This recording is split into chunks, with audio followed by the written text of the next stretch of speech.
boa noite. Nesta Sexta-feira Santa, o Globo Repórter embarca num dos caminhos mais antigos do mundo, a Estrada do Rei.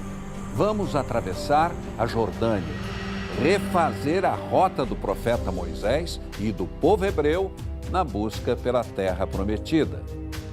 História e fé se misturam no tesouro escondido por 12 séculos, no milagre das águas e no enigma dos mosaicos de Madaba. Nas areias, animais fabulosos resistem ao calor escaldante. Você vai se surpreender com as paisagens, os aromas e os sabores desse país. Nossa viagem começa na escuridão, sob a proteção das estrelas, no imenso deserto.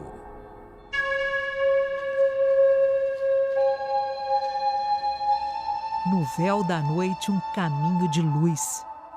Para onde vamos?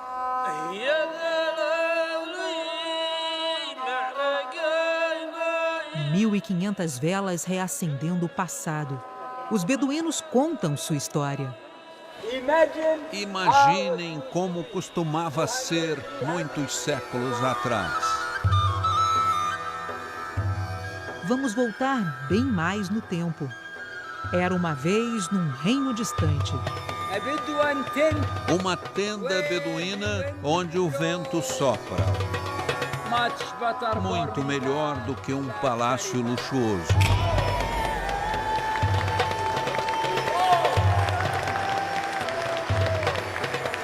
Afinal, que lugar é esse?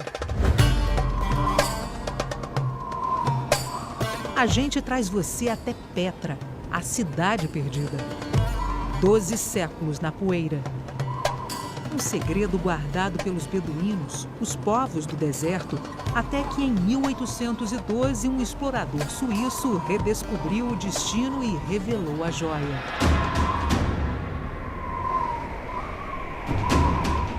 Mas você certamente conhece do cinema.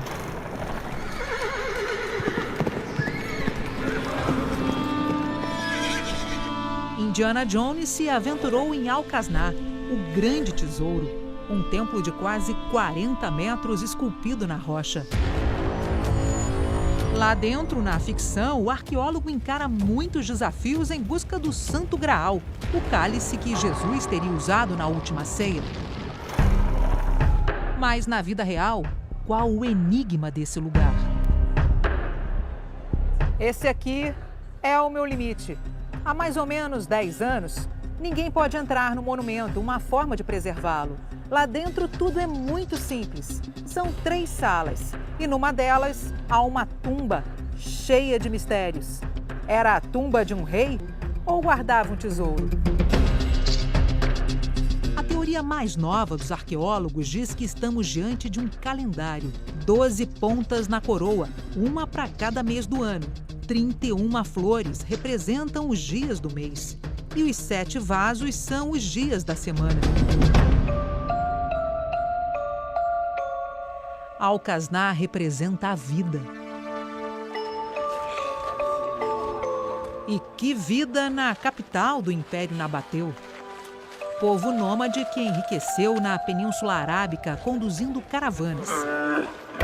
Olha, o dia começa bem frio aqui, mas depois vai esquentando e a gente decidiu conhecer Petra de uma maneira bem tradicional, hein? Consegui.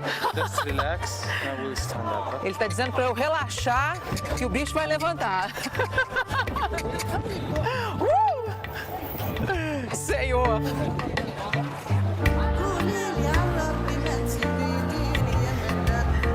Mas não dá medo não, a gente vai sacolejando um pouquinho.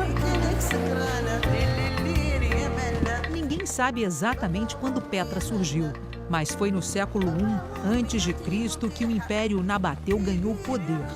De um lado, palacetes e tumbas suntuosas. Do outro, as modestas cavernas dos mais pobres. E acredite, ainda tem gente vivendo nelas.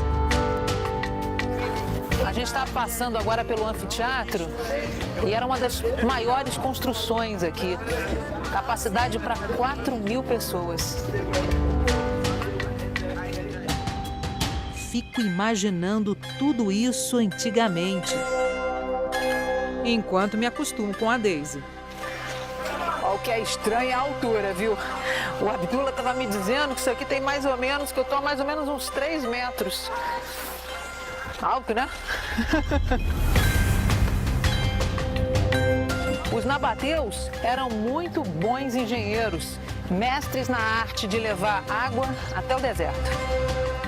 Fabulosos arquitetos ergueram aqui um reino onde os nobres do império circulavam. Mas de onde veio tanta riqueza? Do aroma milenar dos incensos. Isto que viene do Yaman, de Sud-Arábia, da Índia, isto que viene do Paquistão.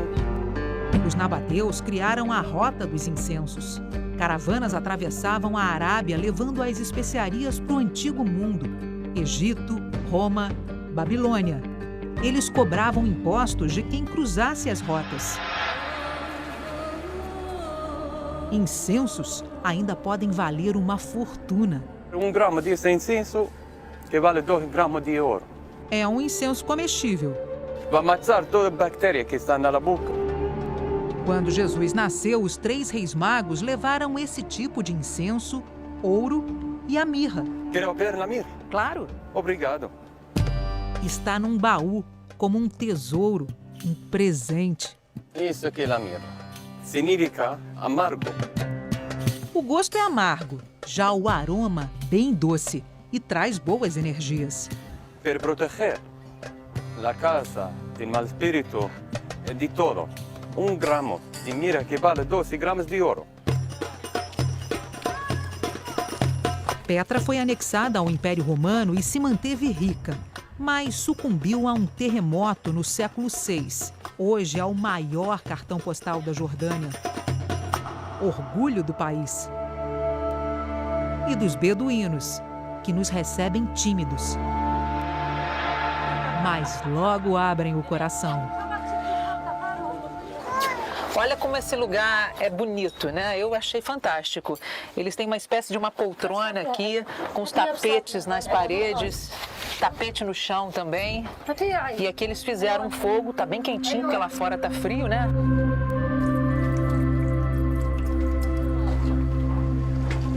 Very good. Essa aqui é a Rudá, ela é uma beduína. Rudar quer dizer rosa. A amiga se chama Ana. Eu vou logo perguntando sobre a vida. Eu trabalho, não tenho marido. Tenho só minha mãe, de 85 anos. Trabalho para mim e para ela. Aprendi inglês com os turistas. Nós somos mulheres fortes, fazemos tudo na fogueira. Antes, os beduínos viviam em cavernas. Eu nasci numa caverna. Faz 15 anos que eu mudei para uma vila beduína. Antes a gente não tinha hospital, escola. Agora tudo é melhor. O nome beduíno vem das palavras árabes al-bedu, habitantes das terras abertas, ou al-beit, povo das tendas. Ela me deu um pedaço de frango que está sendo grelhado agora e um pãozinho com uma pasta. Pergunto para Ana qual o maior desejo dela. Meu sonho é ver o mar e tudo verde que está em volta. No meio da praia. Digo que ela precisa conhecer o Brasil. Sei disso. Shukran. Ganhei um presente. Bye bye everybody together. Povos do deserto, fortes como as montanhas.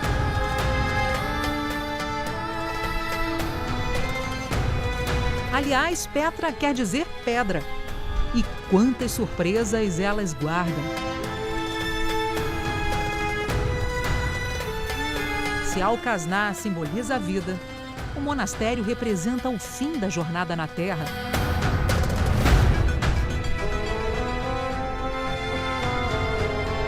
É uma espécie de portal místico erguido no alto das montanhas. Os nabateus acreditavam na vida após a morte.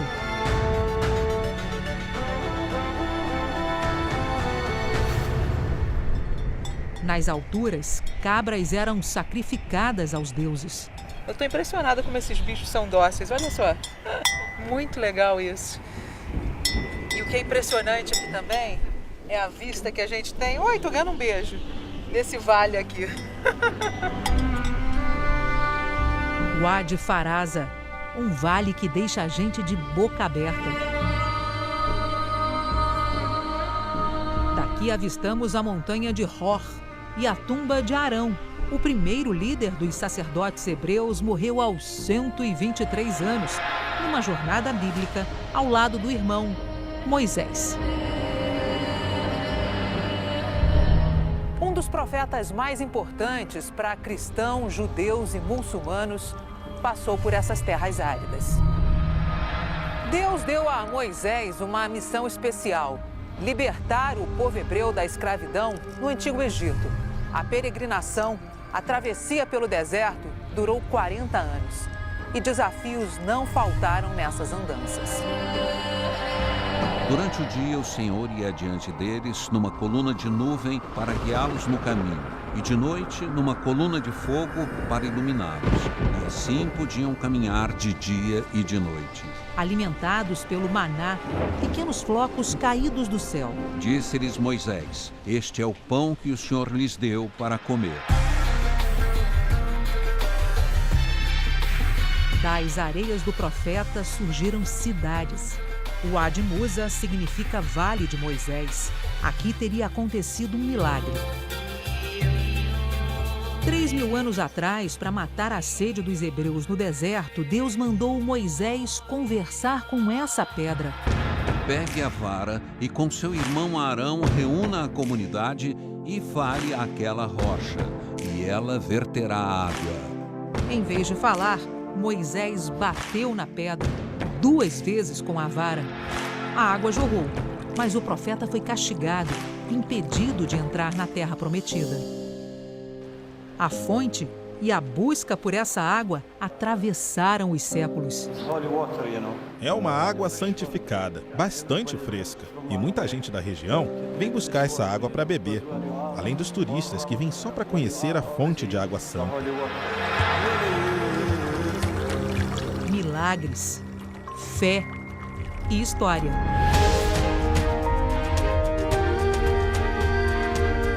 Rasgando o deserto na linha do tempo.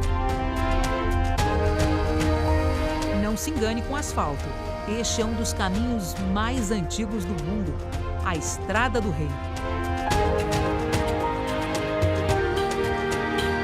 São 335 quilômetros ao longo da atual Jordânia. A rota da seda e dos incensos, as mais ricas do mundo antigo, se cruzavam aqui.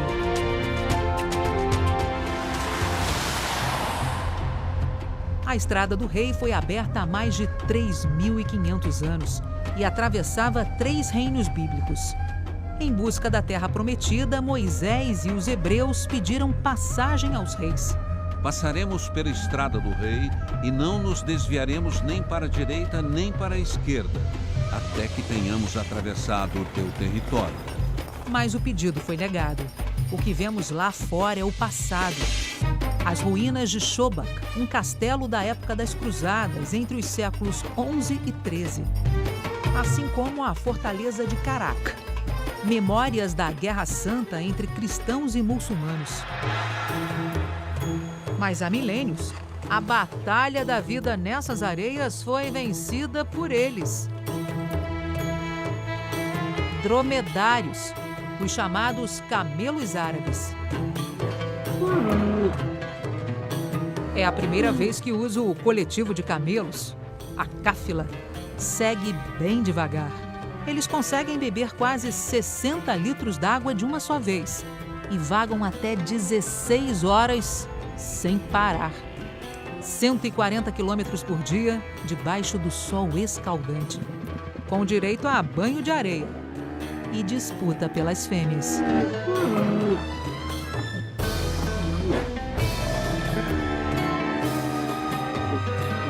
São 13 milhões ao redor do planeta, quase todos domesticados. A exceção é um pequeno grupo no deserto da Austrália. Camelos árabes selvagens não existem mais. O deserto é a casa de fabulosos animais. E a reserva de Chalmari é o melhor lugar para conhecê-los. Ela foi criada em 1975 como centro de reprodução de animais ameaçados. As roubaras foram tão caçadas que a população reduziu, tanto no norte da África quanto aqui. Já o falcão peregrino foi resgatado. Para chegar bem perto desse falcão, a gente não pode fazer movimentos bruscos com as mãos. Ele, na verdade, é uma menina, uma fêmea que tem mais ou menos 2 anos e meio de idade. Esses bichos, eles ficam aqui na reserva por apenas 1 mês. Aqui, eles reaprendem a viver livres na natureza. Até a alimentação é à distância, bem longe dos humanos. Agora a gente vai fazer um safari pelo deserto, conhecer a vida selvagem da Jordânia.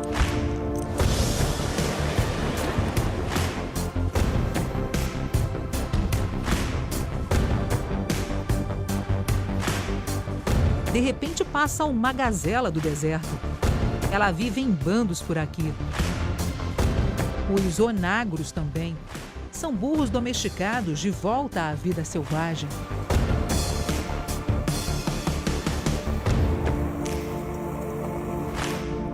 A reserva tem 22 quilômetros quadrados. É um deserto negro, formado por rochas vulcânicas dos vizinhos Síria e Iraque, erupções de milhares de anos atrás. Can you smell it? Tem cheiro de queimado mesmo, de coisa queimada. O povo local costumava usar essas pedras para fazer as fogueiras. Mas ainda falta o maior tesouro da reserva: o óryx da Arábia. A gente tem que falar baixinho para não espantar os animais, mas parece que eles não gostaram muito da nossa presença aqui não, sabe? Por causa da caça, os belos antílopes brancos foram extintos na Jordânia. A reserva de Chalmari trouxe os animais de volta. A reprodução aqui foi um sucesso. Nós temos mais de 200 óryxes. E agora estamos começando a transferir alguns para outras reservas na Jordânia. Vocês levam os óryx para muitos países? Sim, para os países do sul da Arábia, como a Arábia Saudita e os Emirados. Esse arbusto aqui parece bem seco, mas é isso aqui que os óryx comem. Quando a gente pega a plantinha e amassa ela, a gente vê que ela tem bastante água. Os viajantes do deserto dizem que o óryx prevê a direção das chuvas. Os chifres de até 90 centímetros inspiraram uma lenda. Seria o animal mais próximo do mitológico unicórnio, com poderes mágicos. Eles são animais incríveis. Você se sente como um super-homem? Me sinto bem mais do que isso. Oh, yeah! É uma grande, enorme experiência. Experiências. Um reencontro com as raízes dessa terra. Kusai prepara um chá beduíno com ervas do deserto, enquanto descobrimos afinidades. Gente, açúcar vem da árabe. É al-sukar. Al-sukar? Al-sukar. Ah, é? Uau!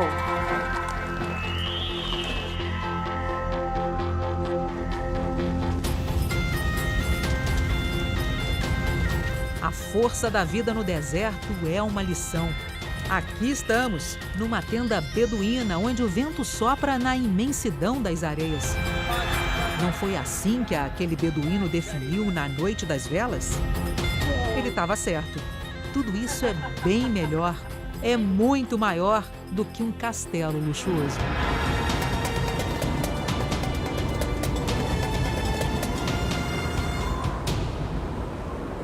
O mundo das águas num dos países mais secos do planeta, a Caverna de Ló. a fortaleza de Herodes e a descoberta de Sodoma. Os historiadores encontraram a cidade do pecado? Você vai saber já já.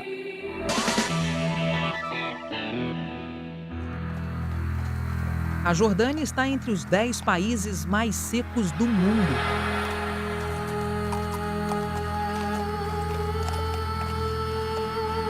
Na aridez do deserto, água é ouro. O Mohamed, ele tem 24 anos e todos os dias ele vem aqui, olha, pegar água para beber. Ele enche esses galões e leva para a tenda dele. Ele cria ovelhas bem perto daqui. A misteriosa pedra em equilíbrio nas alturas forma um portal. Entramos em Wadi Numera. Wadi significa vale.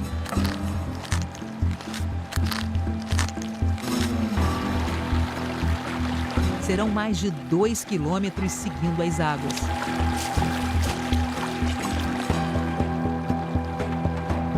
O caminho entre grandes paredões é chamado de Sik.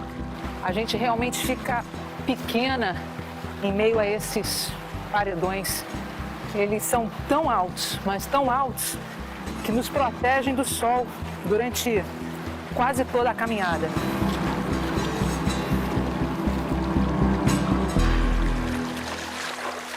Uma hora de travessia. E só vimos um gato na solidão dos penhascos.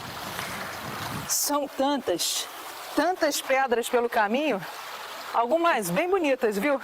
Olha a variação de cores dessa daqui. Que os beduínos costumam chamar isso aqui de água de pedra. As rochas vão formando obstáculos, o caminho vai ficando mais estreito. Parece, olha, que os paredões vão se unindo. Piero, olha só que lindo, Piero. Você tá gravando? Olha. Olha que lindo. Esse lugar aqui é arrepiante mesmo. A luz do sol vai entrando, vai batendo nas pedras. É uma imagem linda. É um lugar para quem acredita na energia da terra. O caminho das águas é uma jornada de fé.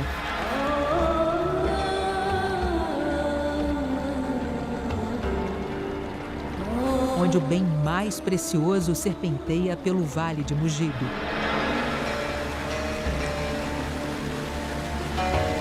Na Jordânia de clima implacável, oásis surgem nas gargantas de Wadi Ridam. O paraíso dos aventureiros.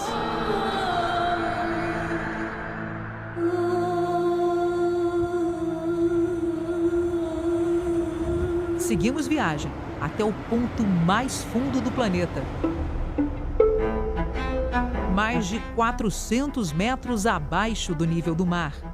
Na companhia de um azul turquesa que não combina com o nome. Mar Morto. A ciência dirá que ele está entre os lagos mais salgados. Nele, ninguém afunda. Mas e a crença? Quantos momentos bíblicos ao redor desse gigante? Buscamos respostas mais perto do céu. Olha lá embaixo, seria um milagre? As águas irrigam o deserto, que muda de cor. Mas e a montanha? Quem subiu? Aconteceu durante a destruição das cidades do pecado. Então o Senhor fez chover enxofre e fogo desde os céus sobre Sodoma e Gomorra. Os anjos salvaram Ló e sua família. Disseram para fugir e só olhar adiante. E a mulher de Ló olhou para trás e ficou convertida numa estátua de sal. A Bíblia diz que Ló e as 2 filhas andaram muito e só pararam numa caverna onde encontraram abrigo. A caverna seria essa daqui. hoje transformada num lugar sagrado.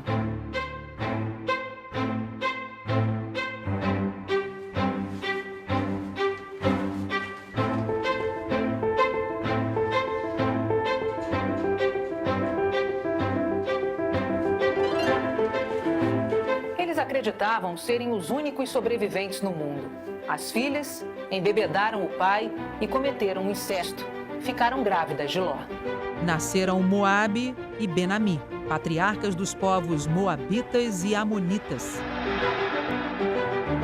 Os amonitas fundaram Amon, hoje Amã, capital da Jordânia.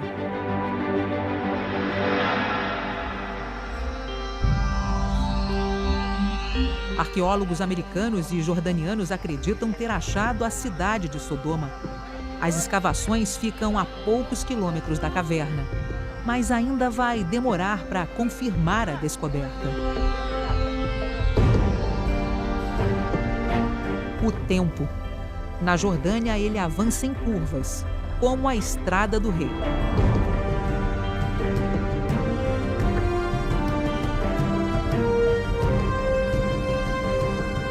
Entre o presente e algum lugar nos livros sagrados.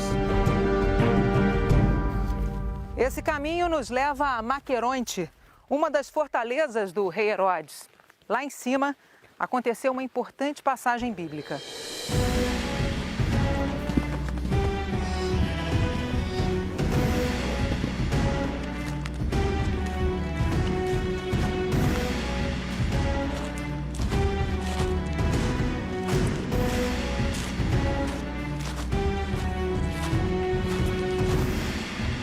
Encarar essa subida vale a pena, viu?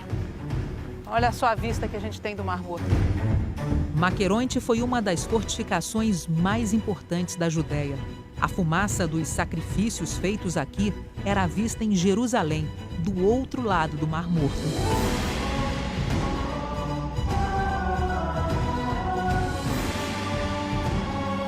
Faltava pouco para a Páscoa no ano de 32 depois de Cristo. É como se o passado fosse o presente outra vez. Imagine uma festa num salão com muitos convidados. Diante do rei Herodes, uma jovem começa a dançar. É Salomé. Fascinado por Salomé, o rei concede a ela o desejo que quiser. Na verdade, a dança é uma trama, planejada pela mãe dela. Para viver com Herodíade, sua cunhada, o rei Herodes cometeu adultério. O profeta João Batista, que batizou Jesus Cristo, denunciou o pecado. E Herodes mandou prendê-lo em Maqueronte. No subsolo do palácio fica a prisão onde está João Batista. Encantado com a dança de Salomé, o rei aceita o pedido fatal, a cabeça de João Batista. Herodíade convenceu a filha e o profeta foi decapitado nesta fortaleza. A energia desse lugar é algo difícil de explicar. Seriam as águas, o Mar Morto. Jesus Cristo foi batizado aqui no Rio Jordão. 4 papas também vieram em busca de respostas. Diante das memórias sagradas, nossa equipe fechou os olhos e agradeceu. Tantas perguntas, mas a certeza é o sol. Hoje, ele sai de cena nas montanhas de Israel, mas voltará amanhã. Madaba, um quebra-cabeças milenar. O sagrado Monte Nebo, um curioso restaurante numa caverna pré-histórica.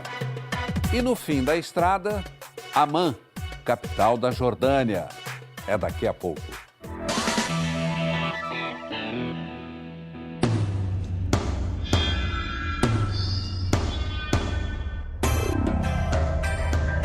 Depois de alguns dias na Estrada do Rei entre vilarejos e ruínas, chegamos a Madaba, com cerca de 90 mil habitantes.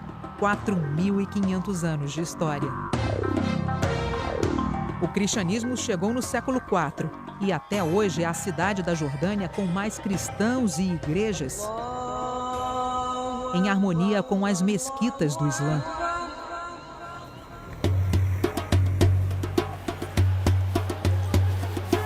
Madaba é colorida. Parece que tudo nessas lojas foi feito à mão. Caminhando aqui pelas ruas de Madaba, a gente encontra artesãos como o seu Wadi, que aprendeu com o pai a arte de fazer tapetes.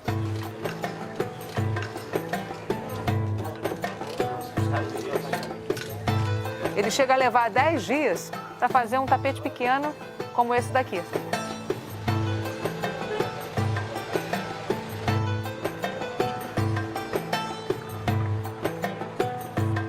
Mas as peças de artesanato mais badaladas por aqui são os mosaicos. Não é à toa que Madaba é conhecida como a cidade dos mosaicos. Essa é uma das expressões artísticas mais antigas do mundo. Igreja Greco-Ortodoxa de São Jorge, construída em 1884.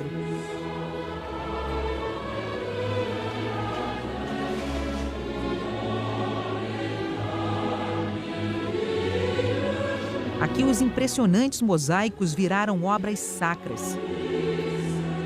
Foram doados pelas famílias artesãs de Madaba. São passagens bíblicas, como o batismo e a paixão de Cristo. Um detalhe ortodoxo: o sinal da cruz é feito da direita para a esquerda. Essa igreja guarda uma das maiores relíquias do Oriente Médio. E foi analisando as peças desse tesouro que historiadores conseguiram desvendar detalhes da Terra Santa. 2 milhões de pedacinhos. Um quebra-cabeças montado no século VI, revelando o mais completo mapa da Terra Santa. O Mar Morto, Belém, as muralhas de Jericó e, no centro de tudo, Jerusalém. O mapa foi descoberto durante as escavações em 1884. Com a ajuda dele, historiadores decifraram enigmas: a caverna de Ló e o local exato do batismo de Cristo no Rio Jordão. Mas e esse delicado encaixe? Olha como corta a pedra, por favor. Nossa, mas ele é muito rápido, né? Não tá fácil. Não é fácil. Imagine que é uma receita: cola simples e pedras de arenito ou calcário cortadas em mini cubos. Ah, gostei. Pode trabalhar aqui. Vou trabalhar então. Me arranja um emprego? É muito difícil. Aqui é o único lugar no mundo onde a gente faz essa técnica de mosaico, mas não existe fora daqui. Esse leva 2 meses para ficar pronto. Os menores, cerca de 20 dias. E esse é árvore de vida. Madaba significa em árabe água e fruta. Romã, folha de oliva e uvas. Aqui é um lugar para ajudar a gente, para aprender como faz mosaico, também para trabalhar. Por que você fala português, Máximo? Gostou português?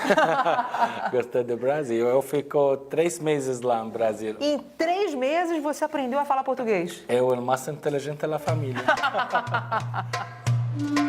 Na loja da oficina, que surpresa!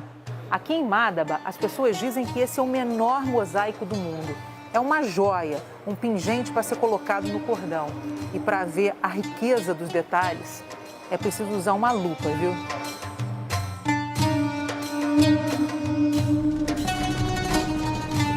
No fim dessa estrada, as peças se encaixam numa jornada bíblica.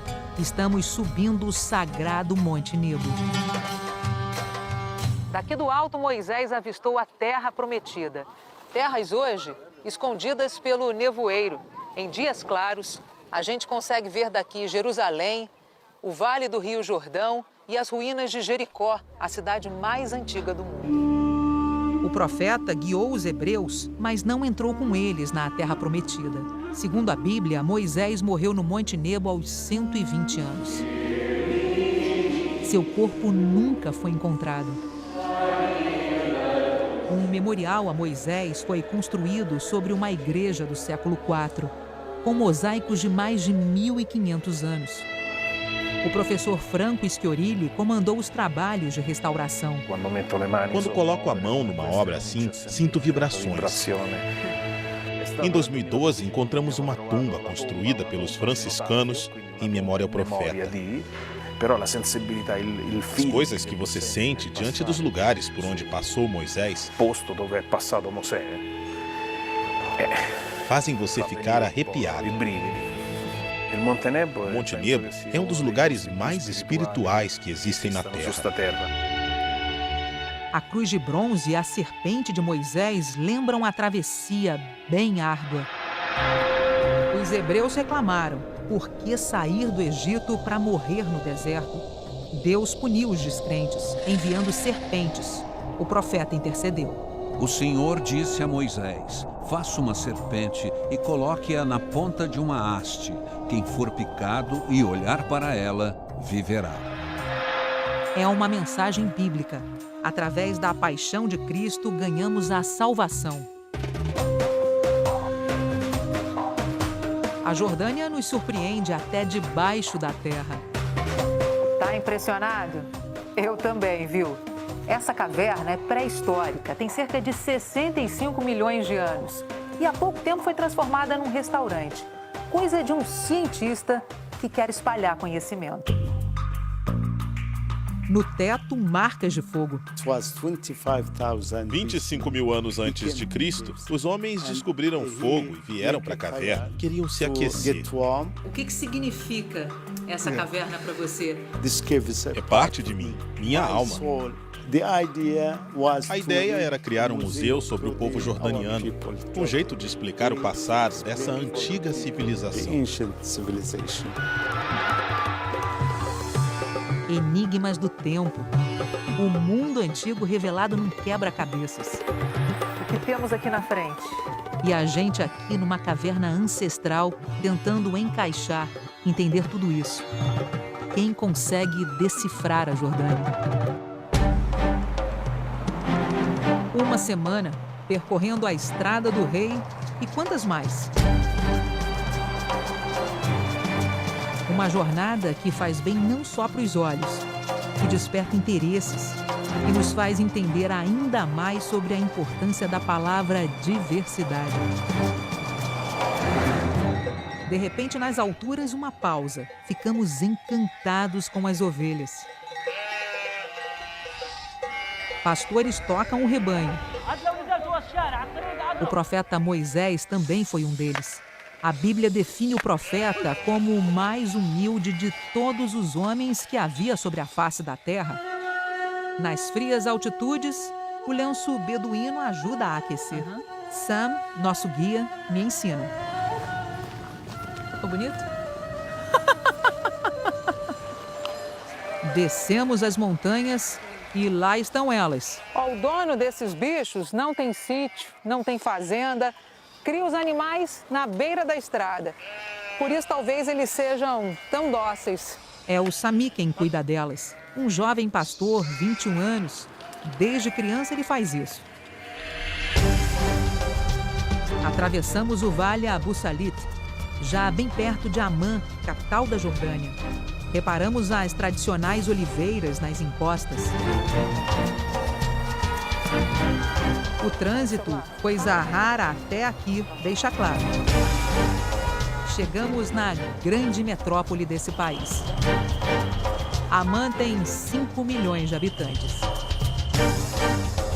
Um território com 8 mil anos de história e influências de muitas civilizações.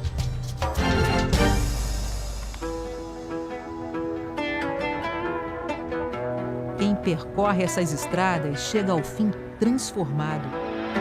Da cidade perdida de Petra até a capital, quanto aprendizado.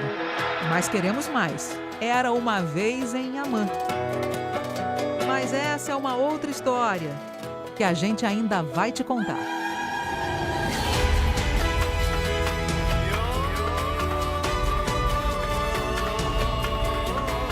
E você fica agora com o Jornal da Globo. Bom fim de semana e até a próxima sexta.